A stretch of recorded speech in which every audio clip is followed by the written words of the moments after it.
about Erika Kirk. So, like I said, I'm coming into this blind. I haven't watched anything. I have no idea what she's going to say. We shall see it together. All right, roll the clip.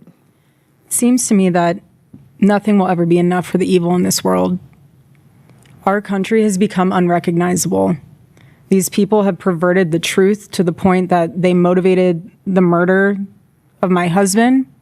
They have continuously tried to assassinate the president, and anyone who stands in their way is labeled hateful, racist, fascist, and every other trigger word that is grossly dishonest. We want the best for our country. They don't. This is why Charlie started Turning Point USA in the first place. He didn't trust the radicalized liberal teachers. And this past Saturday, it was a school teacher, of all people, a school teacher that attempted to change our history for the worst with bullets. And everyone is asking why I even went to the White House Correspondents' Dinner. And it was because many of the journalists in that room have attempted to dehumanize me. And I wanted to meet some of them face to face, quite frankly. Why have a conversation about me when you can have a conversation with me? So, for example, a journalist from the Daily Mail came up to me. She introduced herself, and she was very gracious. She was saying, "You look so beautiful. I'm so sorry for your loss."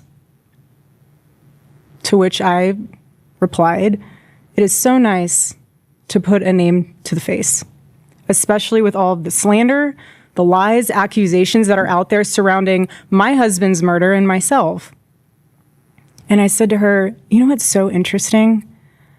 This is my first time at the White House Correspondents' Dinner, and I find it so fascinating, the dynamic that is going on right now, because everyone is all dressed up, and you guys are co-mingling in and out of each other's cocktail parties. And so for one night, you are able to put aside all of your differences for the sake of freedom of speech. And then by Monday morning, things will go back to being an absolute bloodbath between all of you." To which she replied, literally, she said, "I know. Isn't it special, right? Isn't tonight so special?" Interesting. I think that's an interesting take because it's true. You talk to these people face to face, they're friends with you. These leftists, I've talked to conservative politicians, and they say this 100 times out of 100, is that they actually get along with people on the left. Like in person.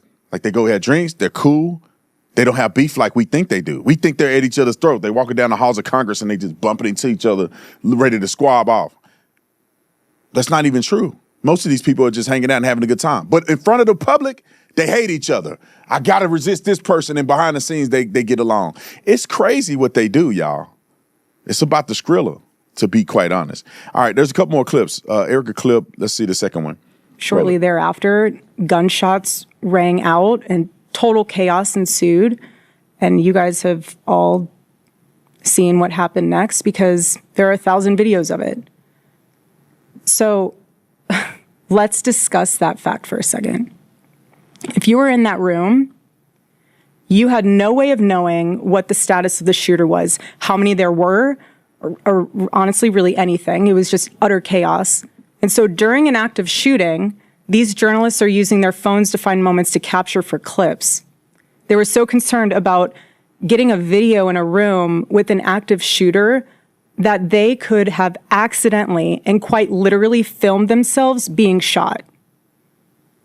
Many of those people have become so desensitized that fight or flight became secondary to the opportunity of putting themselves into the story, which ironically breaks the #1 rule of journalism.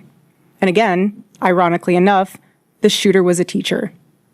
You have these people who are supposed to be teaching our children the future of this country, and he's so unhinged that he is able to teach children by day and then attempt to murder the president of the United States by night. And in his manifesto, he starts by contextualizing himself by saying, "I am a citizen of the United States of America." And while we may have big problems with illegal immigration in this country, I have to tell you, we have an even bigger problem when it comes to the systemic indoctrination and radicalization of our own citizens. This is what got my husband killed. This is what has led to 3 legitimate attempts on President Trump's life. And I can speak firsthand to that unbearable toll that this must take on our First Lady.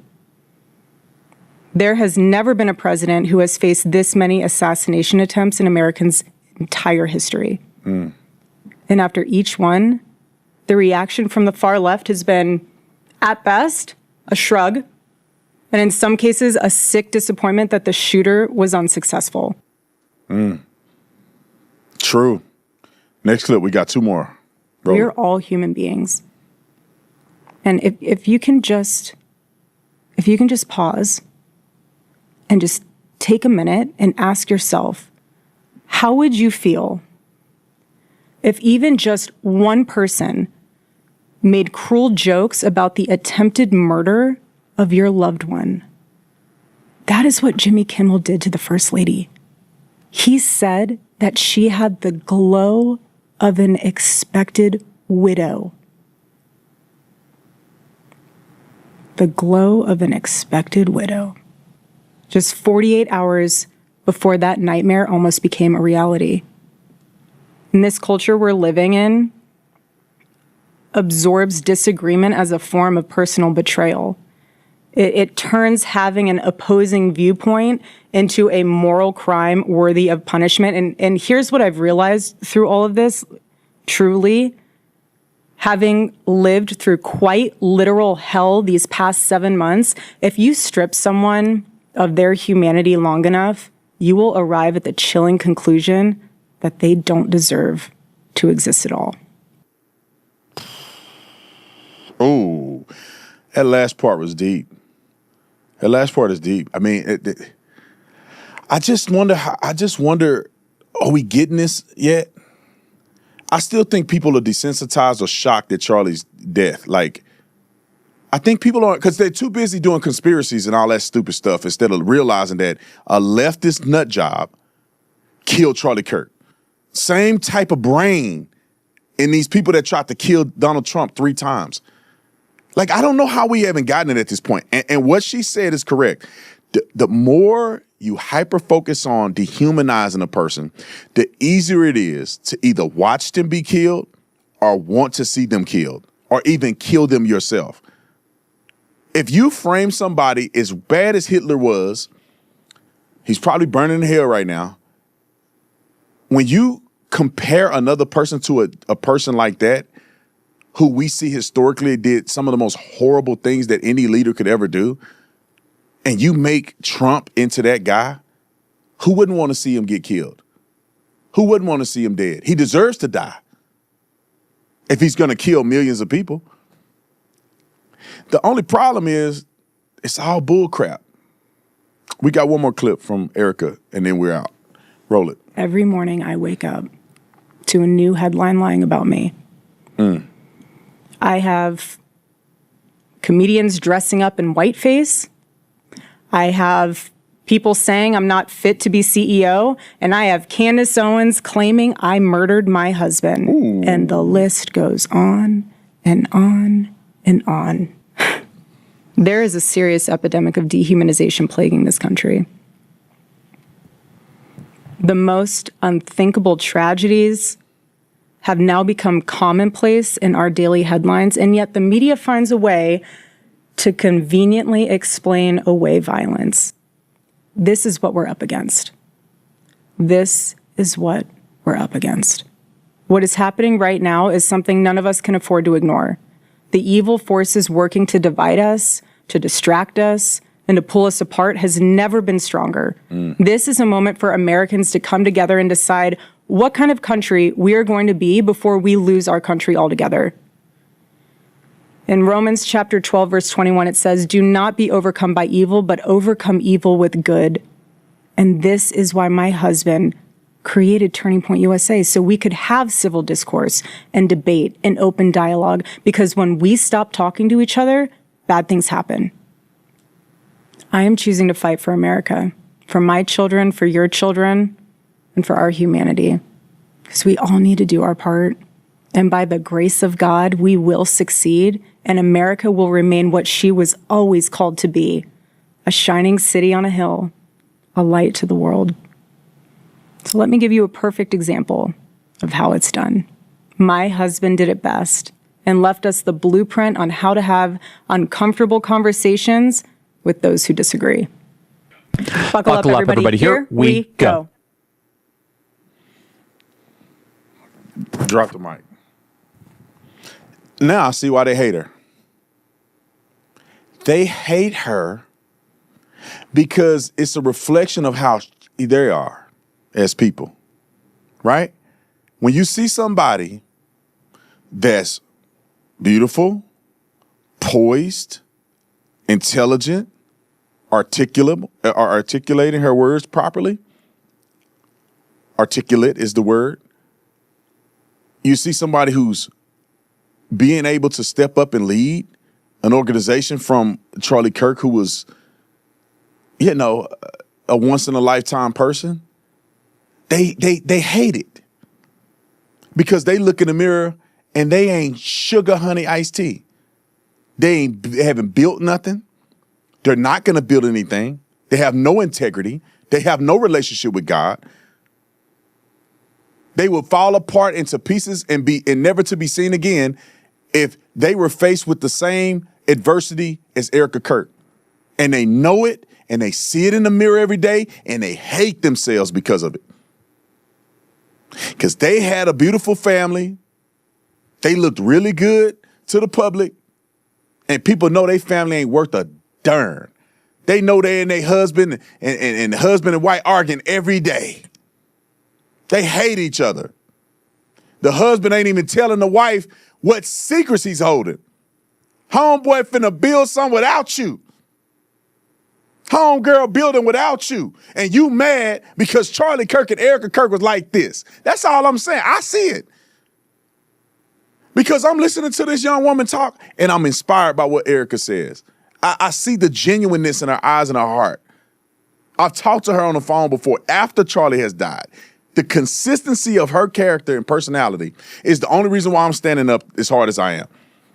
Because at the end of the day, I don't run Turning Point USA.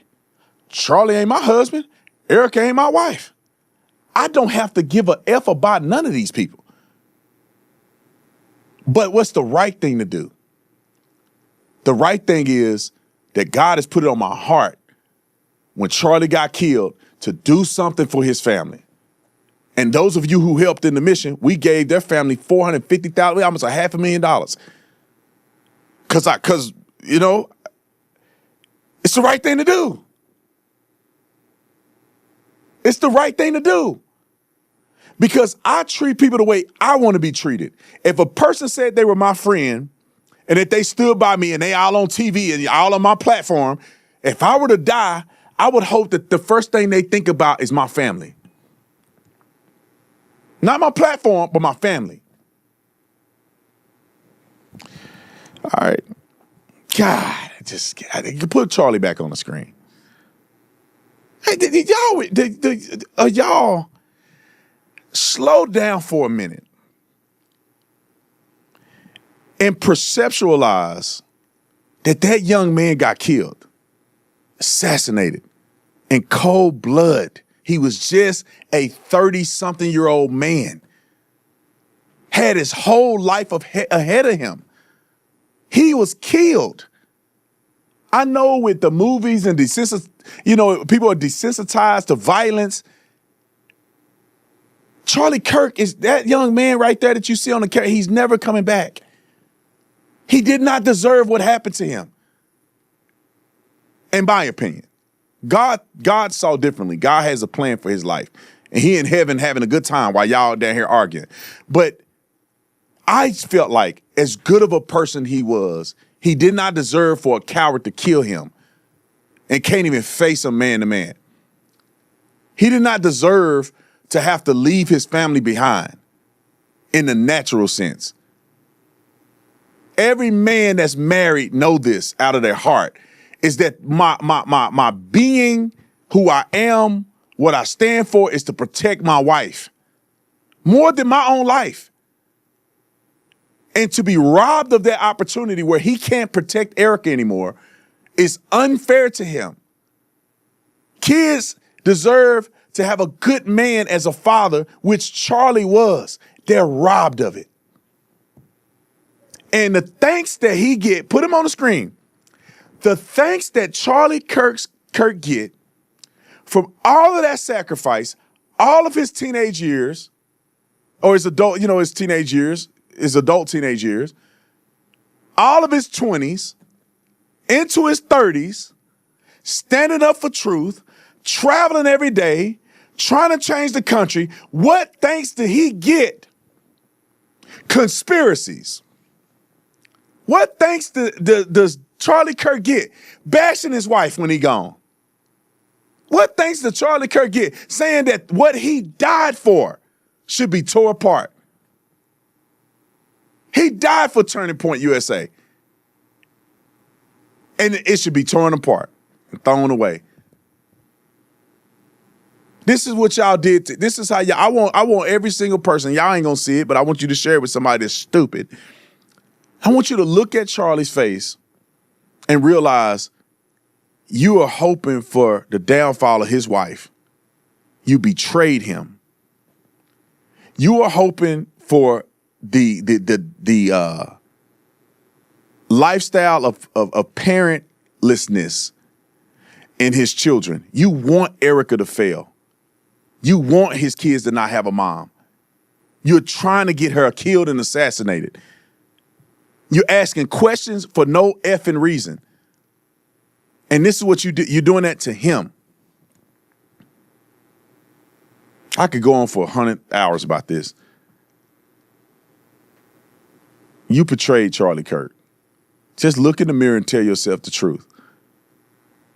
I would never in my life do this to my friend's wife. I don't care if she had see-through pants on. The man's wife is off limits, bruh. He can't defend her. She off limits. You know, the funny story about, I know we got to wrap here, but the story of Noah when he was drunk and naked and his sons, I think maybe one of his sons covered him. And I always think about that, is that when you love somebody and you stand by somebody, you cover them, right? When they making mistakes, you don't throw them out to the wolves. You cover them. You support them. You encourage them. You help them become better. You don't throw them away. So if my friend's wife is struggling or something is going wrong, my obligation is to help her do better. My obligation is while she's struggling, I cover her. That's what men do. I'm willing to protect his widow. You coward mother.